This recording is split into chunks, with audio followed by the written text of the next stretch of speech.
Shalom saudara yang terkasih di dalam Yesus Kristus. Marilah kita berdoa sebelum memulai membaca firman Tuhan pada hari ini. Allah Bapa kami di dalam kerajaan surga, terima kasih buat hari baru yang Tuhan berikan kepada kami. Sekarang ya Bapa, kami akan membaca sebagian kecil daripada firman-Mu. Engkau tuntun dan berkati kami selama kami membaca firman-Mu pada hari ini. Inilah doa kami, di dalam nama anak-Mu Tuhan Yesus Kristus kami sudah berdoa. Amin. Kejadian pasalnya yang ke-27, Yakub diberkati Ishak sebagai anak sulung. Ketika Ishak sudah tua dan matanya telah kabur, sehingga ia tidak dapat melihat lagi, dipanggilnyalah Esau, anak sulungnya, serta berkata kepadanya, "Anakku," sahut Esau, "Ya Bapa." Berkatalah Ishak, "Lihat, aku sudah tua. Aku tidak tahu bila hari kematianku. Maka sekarang ambillah senjatamu, tabung panah dan busurmu. Pergilah ke padang dan burulah bagiku seekor binatang. Olahlah bagiku makanan yang enak, seperti yang kugemari.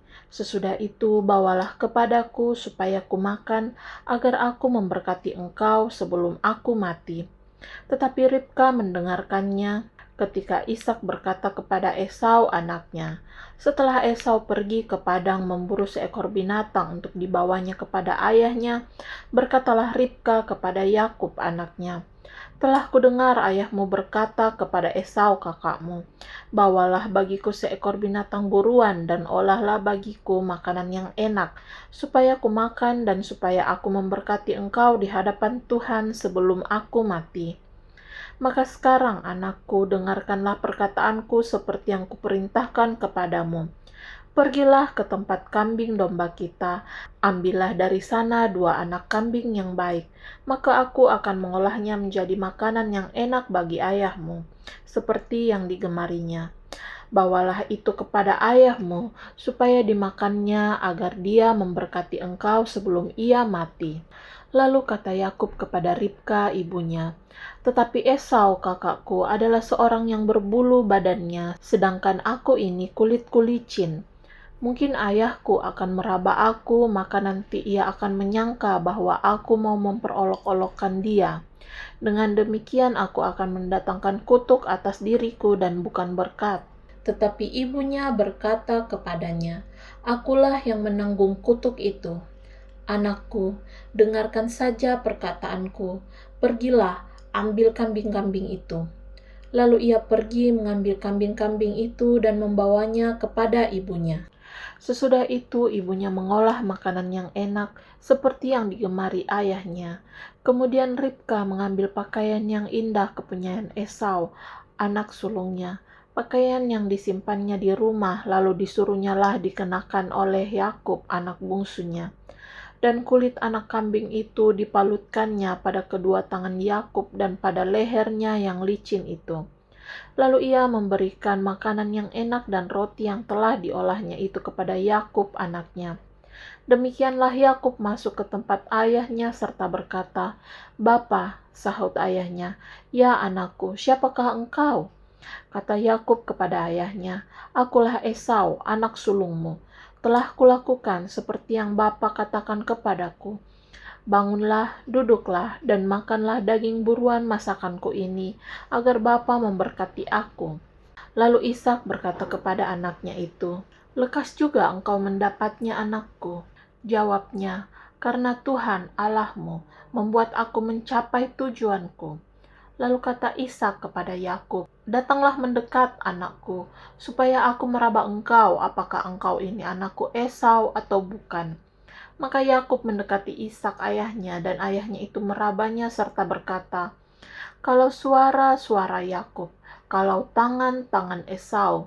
Jadi Ishak tidak mengenal dia, karena tangannya berbulu seperti tangan Esau kakaknya. Ishak hendak memberkati dia, tetapi ia masih bertanya, "Benarkah engkau ini anakku Esau?" Jawabnya, "Ya." Lalu berkatalah Ishak, "Dekatkanlah makanan itu kepadaku, supaya kumakan daging buruan masakan anakku, agar aku memberkati engkau." Jadi didekatkannya lah makanan itu kepada ayahnya, lalu ia makan. Dibawanya juga anggur kepadanya, lalu ia minum. Berkatalah Ishak ayahnya kepadanya, "Datanglah dekat-dekat dan ciumlah aku, anakku." Lalu datanglah Yakub dekat-dekat dan diciumnyalah ayahnya. Ketika Ishak mencium bau pakaian Yakub, diberkatinyalah dia, katanya, "Sesungguhnya bau anakku adalah sebagai bau padang yang diberkati Tuhan. Allah akan memberikan kepadamu embun yang dari langit, dan tanah-tanah gemuk di bumi, dan gandum serta anggur berlimpah-limpah. Bangsa-bangsa akan takluk kepadamu, dan suku-suku bangsa akan sujud kepadamu. Jadilah tuan atas saudara-saudaramu, dan anak-anak ibumu akan sujud kepadamu. Siapa yang mengutuk engkau, terkutuklah ia, dan siapa yang memberkati engkau, diberkatilah ia." Setelah Ishak selesai memberkati Yakub, dan baru saja Yakub keluar meninggalkan Ishak ayahnya, pulanglah Esau kakaknya dari berburu. Ia juga menyediakan makanan yang enak, lalu membawanya kepada ayahnya. Katanya kepada ayahnya, "Bapa, bangunlah dan makan daging buruan masakan anakmu, agar engkau memberkati aku." Tetapi kata Ishak ayahnya kepadanya, "Siapakah engkau ini?" Sahutnya, "Akulah anakmu, anak sulungmu, Esau." Lalu terkejutlah Ishak dengan sangat serta berkata, "Siapakah gerangan dia yang memburu binatang itu dan yang telah membawanya kepadaku? Aku telah memakan semuanya sebelum engkau datang dan telah memberkati dia, dan dia akan tetap orang yang diberkati." Sesudah Esau mendengar perkataan ayahnya itu, meraung-raunglah ia dengan sangat keras dalam kepedihan hatinya, serta berkata kepada ayahnya, "Berkatilah aku ini juga ya Bapa." Jawab ayahnya, "Adikmu telah datang dengan tipu daya dan telah merampas berkat yang untukmu itu." Kata Esau, "Bukankah tepat namanya Yakub karena ia telah 2 kali menipu aku? Hak kesulunganku telah dirampasnya, dan sekarang dirampasnya pula berkat yang untukku." Lalu katanya, "Apakah Bapa tidak mempunyai berkat lain bagiku?" Lalu Ishak menjawab Esau katanya, "Sesungguhnya telah kuangkat dia menjadi tuan atas engkau, dan segala saudaranya telah kuberikan kepadanya menjadi hambanya, dan telah kubekali dia dengan gandum dan anggur. Maka kepadamu, apalagi yang dapat kuperbuat ya anakku?" Kata Esau kepada ayahnya, "Hanya berkat yang satu itukah ada padamu ya Bapa? Berkatilah aku ini juga ya Bapa." Dan dengan suara keras menangislah Esau. Lalu Ishak ayahnya menjawab, "Sesungguhnya tempat kediamanmu akan jauh dari tanah-tanah gemuk di bumi, dan jauh dari embun dari langit di atas. Engkau akan hidup dari pedangmu, dan engkau akan menjadi hamba adikmu. Tetapi akan terjadi kelak, apabila engkau berusaha sungguh-sungguh, maka engkau akan melemparkan kuk itu dari tengkukmu." Yakub lari ke Mesopotamia. Esau menaruh dendam kepada Yakub karena berkat yang telah diberikan oleh ayahnya kepadanya. Lalu ia berkata kepada dirinya sendiri, "Hari-hari berkabung karena kematian ayahku itu tidak akan lama lagi. Pada waktu itulah Yakub adikku akan kubunuh." Ketika diberitahukan perkataan Esau, anak sulungnya itu kepada Ribka, maka disuruhnyalah memanggil Yakub anak bungsunya, lalu berkata kepadanya, "Esau, kakakmu bermaksud membalas dendam membunuh engkau. Jadi sekarang anakku, dengarkanlah perkataanku. Bersiaplah engkau dan lari kepada Laban saudaraku ke Haran, dan tinggallah padanya beberapa waktu lamanya sampai kegeraman, dan kemarahan kakakmu itu surut daripadamu, dan ia lupa apa yang telah engkau perbuat kepadanya. Kemudian aku akan menyuruh orang menjemput engkau dari situ. Mengapa aku akan kehilangan kamu berdua pada satu hari juga?" Kemudian Ribka berkata kepada Ishak, "Aku telah jemu hidup karena perempuan-perempuan Het itu. Jikalau Yakub juga mengambil seorang istri dari antara perempuan negeri ini, semacam perempuan Het itu, apa gunanya aku hidup lagi?" Pasalnya yang ke-28. Kemudian Ishak memanggil Yakub, lalu memberkati dia serta memesankan kepadanya, katanya, "Janganlah mengambil istri dari perempuan Kanaan. Bersiaplah, pergilah ke Padan Aram, ke rumah Betuel ayah ibumu, dan ambillah dari situ seorang istri dari anak-anak Laban, saudara ibumu. Moga-moga Allah yang Maha Kuasa memberkati engkau, membuat engkau beranak cucu dan membuat engkau menjadi banyak, sehingga engkau menjadi sekumpulan bangsa-bangsa. Moga-moga Ia memberikan kepadamu berkat yang untuk Abraham, kepadamu serta kepada keturunanmu, sehingga engkau memiliki negeri ini yang kau diami sebagai orang asing, yang telah diberikan Allah kepada Abraham." Demikianlah Ishak melepas Yakub. Lalu berangkatlah Yakub ke Padan Aram, kepada Laban anak Betuel orang Aram itu, saudara Ribka ibu Yakub dan Esau. Ketika Esau melihat bahwa Ishak telah memberkati Yakub dan melepasnya ke Padan Aram untuk mengambil istri dari situ, pada waktu ia memberkatinya, ia telah memesankan kepada Yakub, "Janganlah ambil istri dari antara perempuan Kanaan." Dan bahwa Yakub mendengarkan perkataan ayah dan ibunya dan pergi ke Padan Aram. Maka Esau pun menyadari bahwa perempuan Kanaan itu tidak disukai oleh Ishak ayahnya. Sebab itu ia pergi kepada Ismail dan mengambil Mahalat menjadi istrinya di samping kedua istrinya yang telah ada. Mahalat adalah anak Ismail anak Abraham, adik Nebayot. Mimpi Yakub di Betel.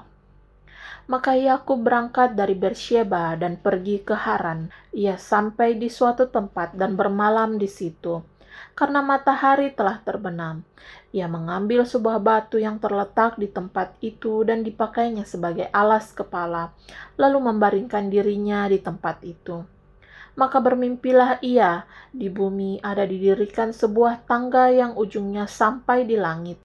Dan tampaklah malaikat-malaikat Allah turun naik di tangga itu. Berdirilah Tuhan di sampingnya dan berfirman, "Akulah Tuhan, Allah Abraham, nenekmu, dan Allah Ishak.